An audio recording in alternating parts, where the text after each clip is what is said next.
Pessoal, eu não sei o que aconteceu, a internet aqui eu acho que caiu e eu estou tendo que reiniciar essa gravação. Então eu vou começar a partir dessa questão aqui, depois eu formato direitinho e formo apenas um vídeo para vocês aí, tá bom? Vou tentar fazer isso aqui, tem um programinha aqui bacana que eu já descobri nesse sentido. Então vamos lá. Repetindo aqui essa questão. A poluição térmica provocada pela utilização da água do rio ou mar para a refrigeração de usinas termoelétricas ou nucleares vem do fato da água retornar ao ambiente em temperatura mais elevada que a inicial. Levando em conta isso, eu vou frisar que essa parte aqui, ó,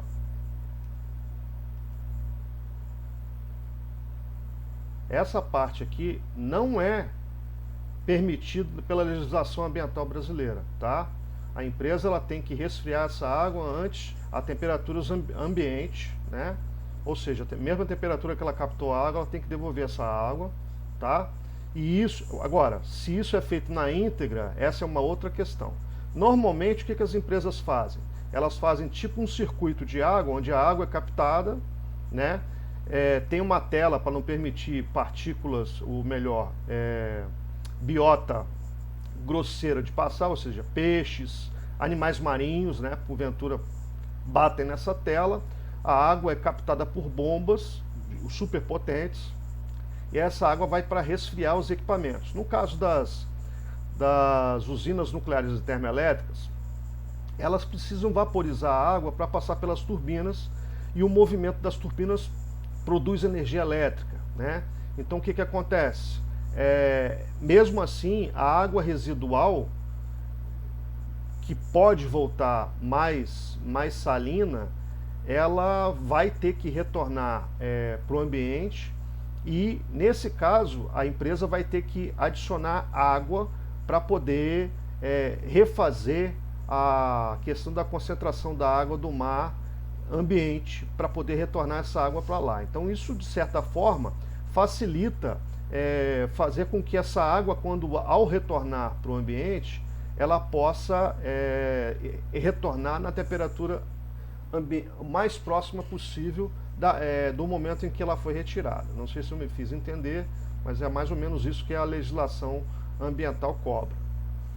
Contudo, vamos considerar que essa água saia na temperatura mais alta, tá certo? Ela provoca alteração do meio ambiente, podendo ocasionar modificações dos ciclos de vida e de reprodução de organismos vivos da água. Ok. E até mesmo a morte de peixes e plantas. Ok. O parâmetro físico-químico alterado na poluição térmica, responsável pelo dano ao ambiente, é... Então a gente revendo aqui, a queda de salinidade não é, porque a salinidade aumenta quando se evapora a água. O aumento da pressão de vapor, bom, vai aumentar a pressão de vapor, nesse caso, por quê? Porque quando se aumenta a temperatura da água, fonte de calor aqui, as moléculas de água aumentam a agitação e a pressão de vapor, que está representada por essa seta verde aqui maior, ela vai superar a pressão atmosférica externa, que normalmente em nível do mar é de 1 atm. Então essas empresas estão em nível do mar, normalmente a pressão atmosférica exercida é de 1 atm, certo? Então, acarreta no aumento de pressão de vapor da água? Acarreta, professor. Só que isso está relacionado com alteração do ambiente para que a vida possa ser possível? Não, não é esse parâmetro. Aumento da acidez da água devido ao fator de dissolução do dióxido de carbono? Não, o dióxido de carbono, ele assim como o oxigênio e nitrogênio, ele é mais solúvel em águas mais frias, ou seja, à medida que você decai a temperatura da água, essas substâncias que são apolares tornam-se mais solúveis. Aumento do equilíbrio iônico da água? Não, o equilíbrio iônico da água é muito pequeno, mesmo a 25 graus Celsius. E quando você aumenta essa temperatura, a tendência é que a água passe para o estado vapor e não alterar o equilíbrio dela, né? Altera o equilíbrio, aumenta o número de íons, mas não na quantidade suficiente para alterar o valor do equilíbrio iônico da água significativamente. Mesmo que altere, esse não é um parâmetro que altera a vida, a qualidade de vida para os organismos que vivem nessa água do mar, considerando que seja água do mar. Então, o parâmetro correto aqui no caso é a diminuição da solubilidade de oxigênio em água, que é um parâmetro fundamental para os organismos aeróbios. Os anaeróbios não precisam de oxigênio dissolvido, porém, muitas cadeias alimentares de anaeróbios dependem de animais que são aeróbios, né? À medida que os animais vivem mais na área mais profunda, a tendência é que a quantidade de oxigênio seja menor, né? Porque o atrito lá embaixo vai ser menor, mas a solubilidade dele lá embaixo nos oceanos, ela é, sem dúvida alguma, muito maior, e a presença da temperatura também, a temperatura que é mais baixa, faz com que o oxigênio seja mais solúvel nas partes mais fundas dos oceanos, tá bom? Então, os parâmetros importantes: quanto maior a pressão, maior a solubilidade de gás; quanto menor a temperatura, maior a solubilidade de gases também na água, né? Lembrando que gases, eu estou me referindo ao oxigênio, nitrogênio, que são os gases apolares, né? Que nesse caso vão aumentar a solubilidade em função da queda de temperatura, tá bom? Que aumenta o número de interações. Que tipo de interação, professor? Interação do tipo dipolo induzido, não, dipolo, que é o dipolo da água; dipolo induzido, que é o caso das moléculas apolares. Tem um nome genérico essa interação, professor? Tem. Dispersões de London, tá? Ou forças de Van der Waals, tá bom? São responsáveis por essa solubilização. Essa solubilização, ela é favorecida? Ela é forte? Não, ela é fraca, tá? Mas pode acontecer. Muito bem. Próxima questão. A próxima questão traz duas curvas aqui que eu ia falando a respeito da curva da substância B e substância A. E eu citei também que à medida que a gente aumenta a temperatura nessa curva aqui, agora estou listando em vermelho, a solubilidade, notem que aumenta também, né?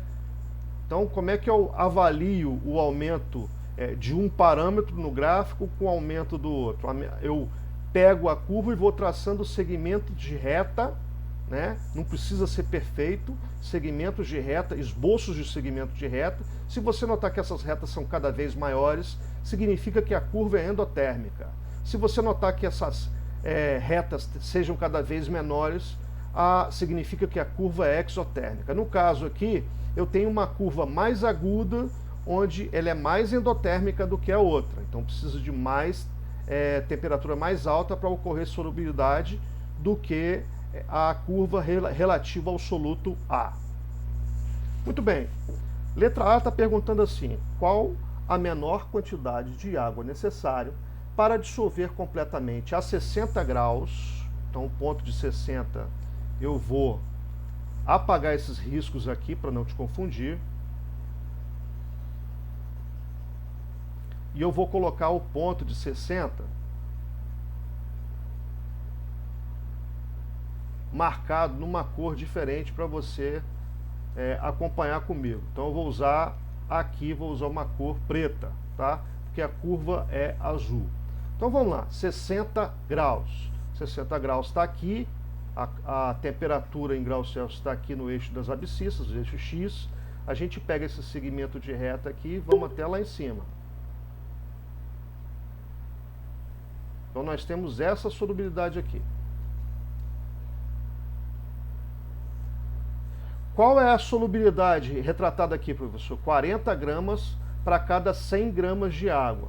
Então eu tenho que na letra A, eu tenho 40 gramas da substância B para cada 100 gramas de água. Certo? Na temperatura de 60 graus. Ele está perguntando para 120 gramas de B, qual a quantidade de água, a menor quantidade de água para fazer uma solução saturada. Para dissolver completamente, portanto. Então, eu vou colocar aqui 120 gramas de B e vou colocar aqui a massa do solvente. Ora, gente, fazendo a simplificação desses valores que são proporcionais, veja que 12 é múltiplo de 4. Então, divide 120 por 40, ou melhor, 40 por 40 dá 1. Quando você dividir 120 por 40, vai dar 3. Multiplicando em x agora, a gente vai verificar que esse M, massa do solvente, vai ser de 300 gramas. O que quer dizer que a massa necessária mínima de água para solubilizar esses 120 gramas de B é de 300 gramas. Essa é a resposta da letra B. Ok? Beleza? Deixa eu ver o que aconteceu aqui.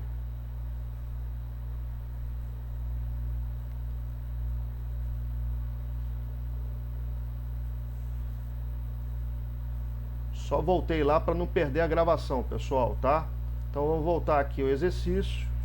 Letra B. Qual é a massa de ar necessária para preparar com 3 algarismos significativos a 0 grau com 100 gramas de água uma solução saturada, que é a solução 1, e uma solução insaturada? Então vamos colocar aqui, primeiro solução saturada, solução 1. Não vou reescrever, que não tem necessidade, né? Então você já sabe que a solução saturada é a solução 1. Qual o parâmetro? 100 gramas de água. Então 100 gramas de água, você sabe que esses valores todos aqui da ordenada do Y são feitos para 100 gramas de água. Qual a temperatura? 0 grau. Então qual é o mínimo de ar para se fazer uma solução saturada? É só você olhar esse ponto aqui, onde a curva A intercepta o eixo Y, que é uma massa de 10 gramas de soluto, ou seja, 10 gramas de ar. E uma solução insaturada, que é a solução 2.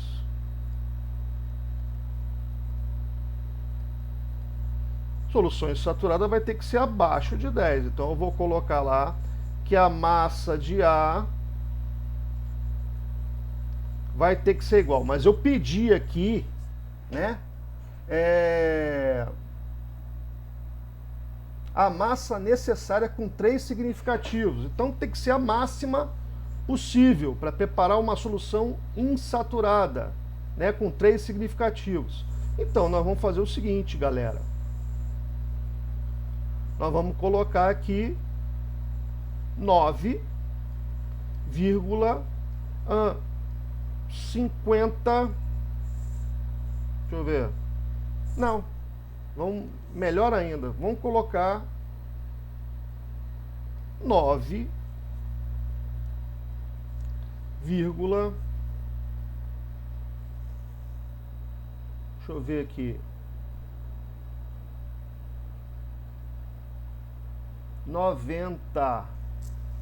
Qualquer algarismo aqui que passar de 5 no terceiro aqui, na aproximação vai gerar aumento. Então vamos colocar aqui 9,90.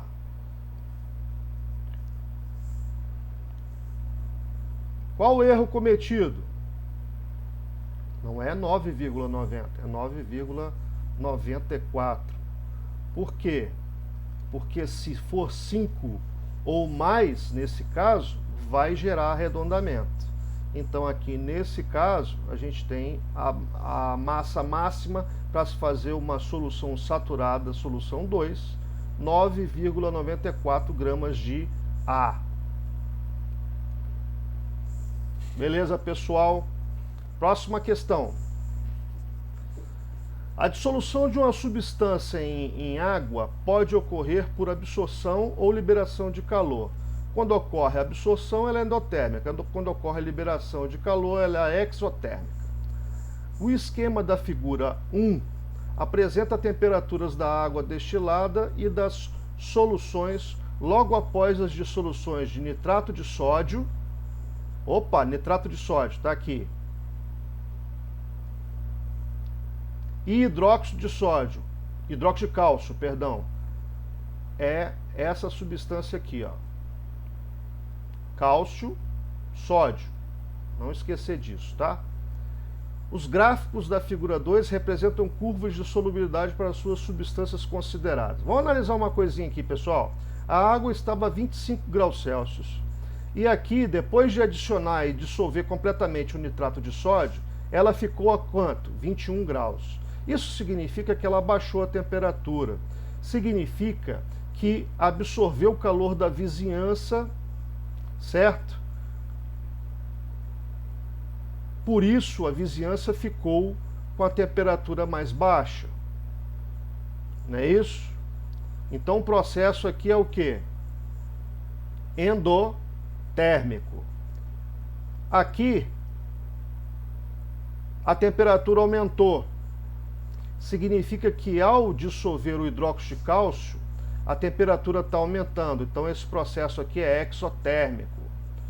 Bom, a gente já sabe que à medida que a gente aumenta a temperatura e a solubilidade aumenta, que é o caso dessa curva aqui, a gente tem um gráfico endotérmico. E à medida que a gente aumenta a temperatura e a solubilidade cai, a gente tem um gráfico exotérmico, né? Então, como a gente tem esse processo aqui endotérmico, a gente vai associar essa curva 1 aqui ao NaNO3, conforme a gente está observando aqui. Por quê? Porque depois que dissolvemos, a temperatura caiu. A temperatura aqui, nesse caso, aumentou. Então, a gente vai associar aqui a dissolução do hidróxido de cálcio.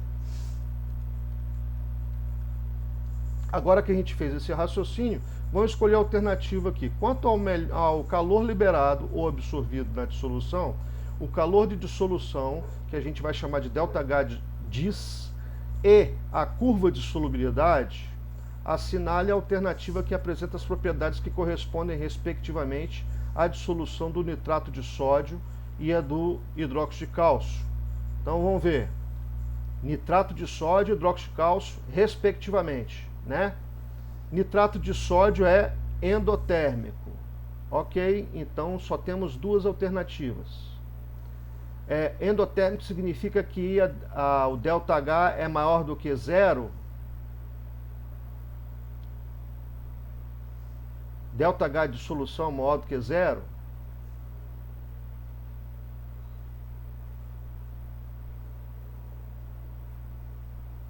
Tem um erro aqui, pessoal, tá? Respectivamente, ΔH maior do que zero. Ok, não, tá certo.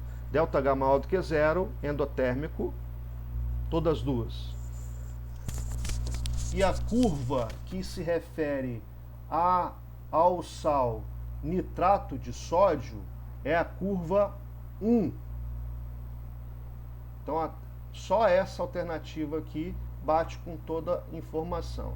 A segunda curva é exotérmica, o ΔH de dissolução é menor do que zero, porque o valor é negativo, ok? Libera calor para o ambiente. E a curva relativa é a curva 2. Então, o gabarito letra A é a resposta dessa questão. Beleza? Vamos para a próxima questão. Qualquer dúvida, me procurem, me busquem no horário normal de aula. Curva de solubilidade do sal hipotético está representada abaixo. Então, nós temos um sal aqui, onde nós temos gramas de sal por 100 gramas de água. Está aqui separadinho, mas é 100 gramas de água. E a temperatura vai aumentando. Trata-se de uma curva endotérmica. A quantidade de água necessária para dissolver 30 gramas de sal em 30 graus Celsius. Você vem aqui em 30 graus Celsius, a gente vem, escolhe uma caneta diferenciada aqui e vamos separar, ó. Esse segmento de reta aqui vai dar essa solubilidade dessa retinha aqui. Não está retinho não, mas o ponto aqui eu vou procurar fazer em cima aqui. Deu quanto, pessoal? Aproximadamente 40 gramas, né? Para cada 100 gramas de sal. Então, vou trocar a caneta aqui para preto que é melhor. 40 gramas do sal para cada 100 gramas. De quem? De água. Mas eu preciso dissolver quantos gramas do sal? 30. Qual vai ser o volume aproximado, ou melhor, a massa aproximada de água? A gente simplifica aqui, corta os zerinhos, eu vou ter que na conta, a massa de água vai ser dada pela seguinte expressão, 3 vezes 100 dividido por 4. Vai dar 300 dividido por 4. O que vai me dar, eu já fiz essa conta aqui que eu não sou bobo, vai me dar, deixa eu ver, 75, galera, confere.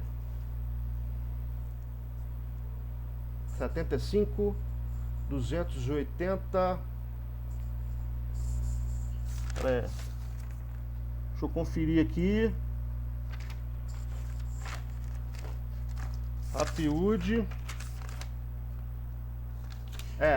75 gramas, não dá 75 não, vamos ver aqui, se fosse 280, vai dar isso mesmo, se fosse 280 daria 70 certinho, sobra 20, então é 275, ou melhor, 75 gramas.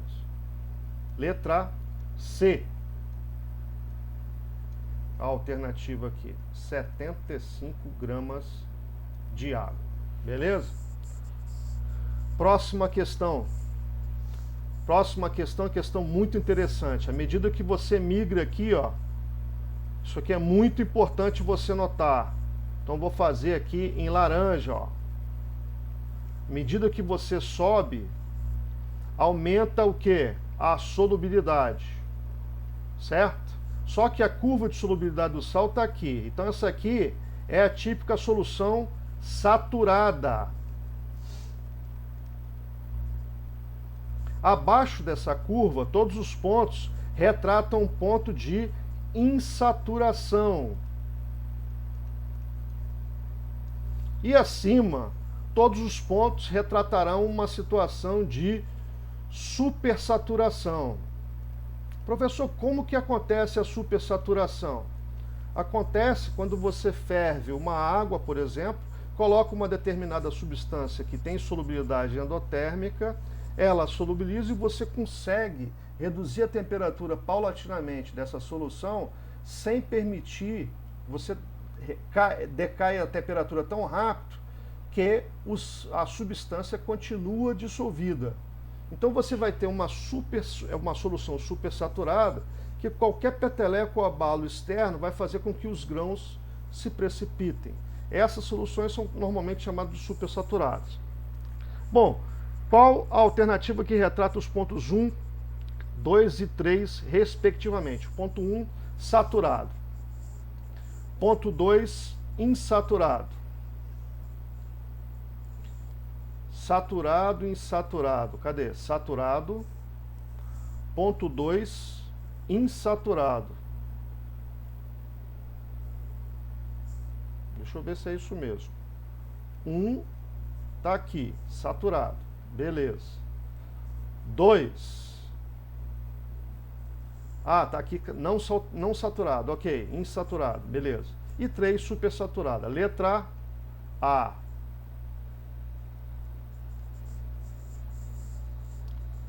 Próxima questão é a última questão, a questão que a Yasmin solicitou para mim. Yasmin não, foi uma colega da sala lá, enfim, mas é alguém porque eu tenho muita estima, uma excelente aluna. Ela pediu essa questão aqui, eu acho que é Yasmin mesmo. E aí o que acontece? Na hora eu não tinha visto essa questão e demorei mais do que o normal e não observei um detalhezinho aqui, que é o calor específico que está aqui, que tem que ser utilizado, e a quantidade de calor que a solução perdeu. Vamos lá então, vamos ler a questão para você entender junto comigo. O Complexo Termal de Caldas Novas, que fica em Goiás, é conhecido por suas águas que podem jorrar a temperaturas de até 48 graus Celsius. Parte das águas do Rio Quente em determinada ocasião, foi desviada para uma propriedade particular. Muito ruim, né? O volume de água desviado em 1 hora, na temperatura de 48 graus Celsius, foi de 5.000 metros cúbicos. Isso aqui é informação que a gente não vai precisar usar. Por quê? Porque foi para um pequeno lago que tem um volume de 3.000 metros cúbicos. Opa, essa é a informação que a gente precisa usar. O volume de água final, 3.000 metros cúbicos. Numa temperatura de 25 graus Celsius, é outra coisa que a gente precisa. Nesse lago, as águas, desviadas do rio quente, foram resfriadas de modo que a variação de entalpia, variação de calor, entalpia é a mesma coisa que calor. O que é calor? Energia térmica em trânsito quando dois corpos estão em contato, sendo um de maior temperatura do que o outro. Então a gente chama de calor. Foi de menos 7,5 vezes 10 a 10 calorias. A ordem de grandeza 10 a 10, mas é um valor negativo. Ou seja, perdeu o calor. Sabendo-se que o calor específico da água é de 1 caloria por grama por grau Celsius, o calor específico da água é muito alto, por isso que na praia, a gente normalmente, quando o dia está muito quente, a areia está muito quente, você vai na água, ela está muito gelada. Ela demora a esquentar muito mais do que a areia e o ar atmosférico. E sua densidade é de 1 grama por centímetro cúbico. Esse valor também é importante, a gente vai usar.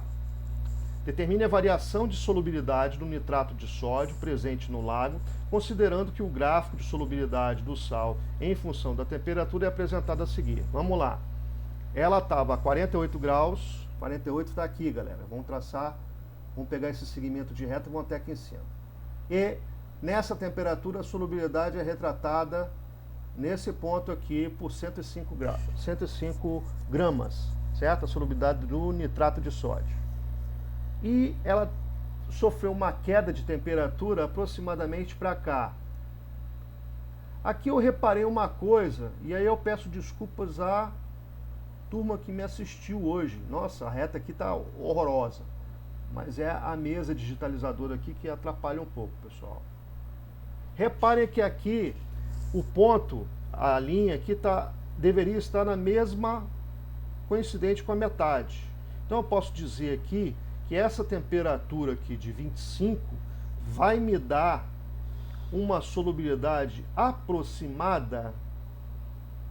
Deixa eu ver, 25 não é aqui não, gente, foi mal. 25 graus, não é aqui não. 25 graus é um pouco acima aqui, ó.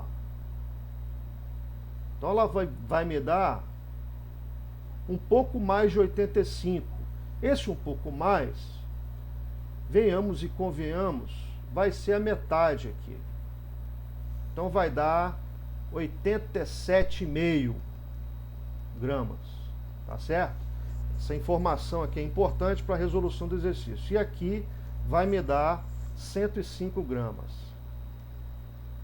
certo?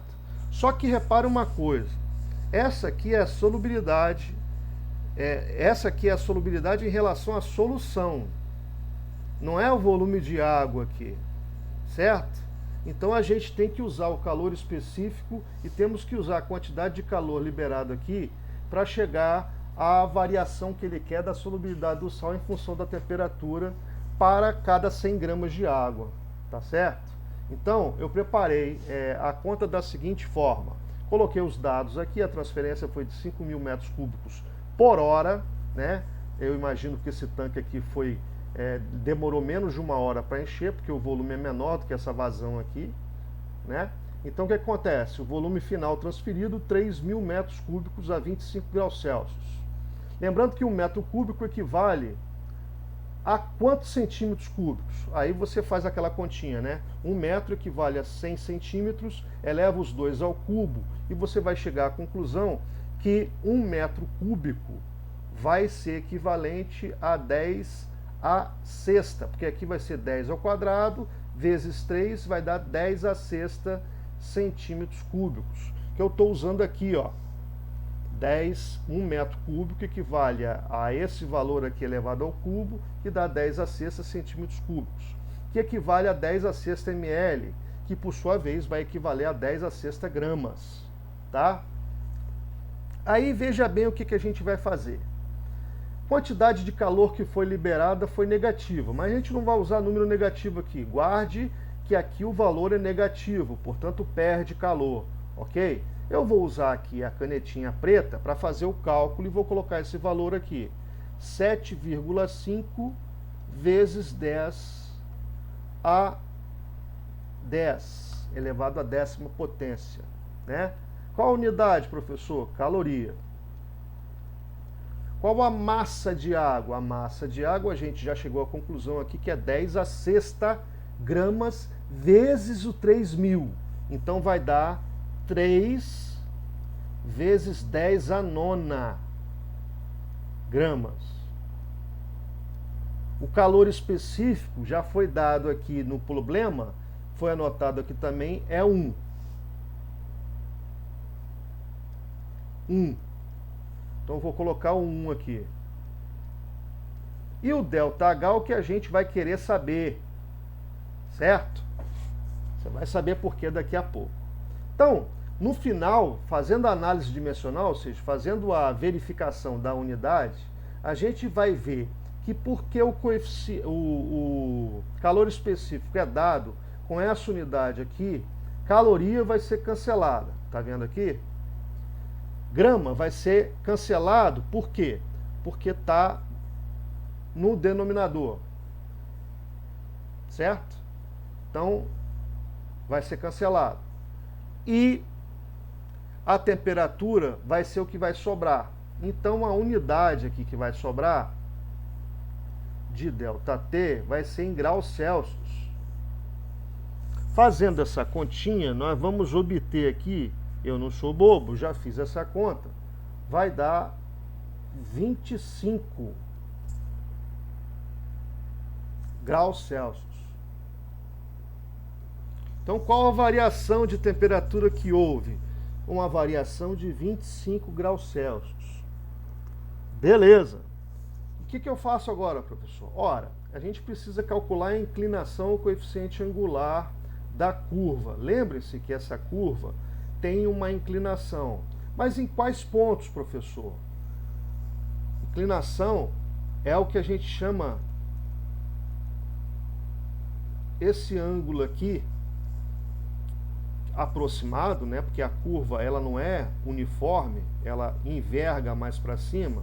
Ela é quanto menor o intervalo, obviamente, mais preciso vai ser o coeficiente angular. Só que aqui ele deu um intervalo que é exatamente esse intervalo, de 25 a 48 graus. Que a gente tem essas características aqui, que são as solubilidades em relação à massa ao volume de solução. Só que ele quer a solubilidade em relação a gramas de água. Então a gente vai ter que calcular o coeficiente angular dessa reta, que nada vai ser do que a variação das concentrações pela variação da temperatura que varia aqui embaixo, ou seja, 48 menos 25, certo? Então, o que a gente faz aqui? 105 menos 87,5, esse 87,5 saiu daqui, pré-determinado aqui, e 23 graus Celsius é a variação de 48 menos 25 graus. Isso vai dar um coeficiente de 0,76. Professor, o que a gente vai fazer com esse coeficiente? Você vai pegar o 0,76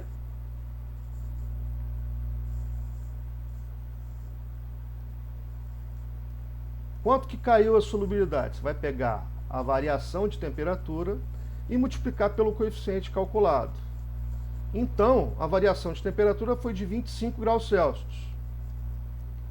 Você pega isso aqui e multiplica pelo coeficiente que foi calculado, que dá 0,76.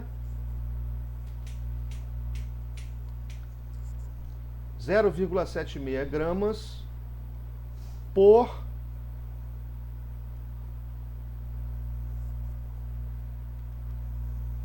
graus Celsius. Estou escrevendo besteira aqui, pessoal.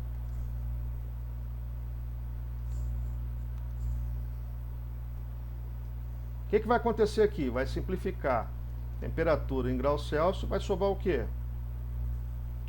Então, de quanto que foi a variação de solubilidade? Isso aqui vai dar aproximadamente, fazendo esse cálculo, 19 gramas. Então a queda de solubilidade na piscina de 3.000 metros cúbicos, que é água pra caramba, foi de 19 gramas de NO3. Não esquecer que esse valor é dado para cada 100 gramas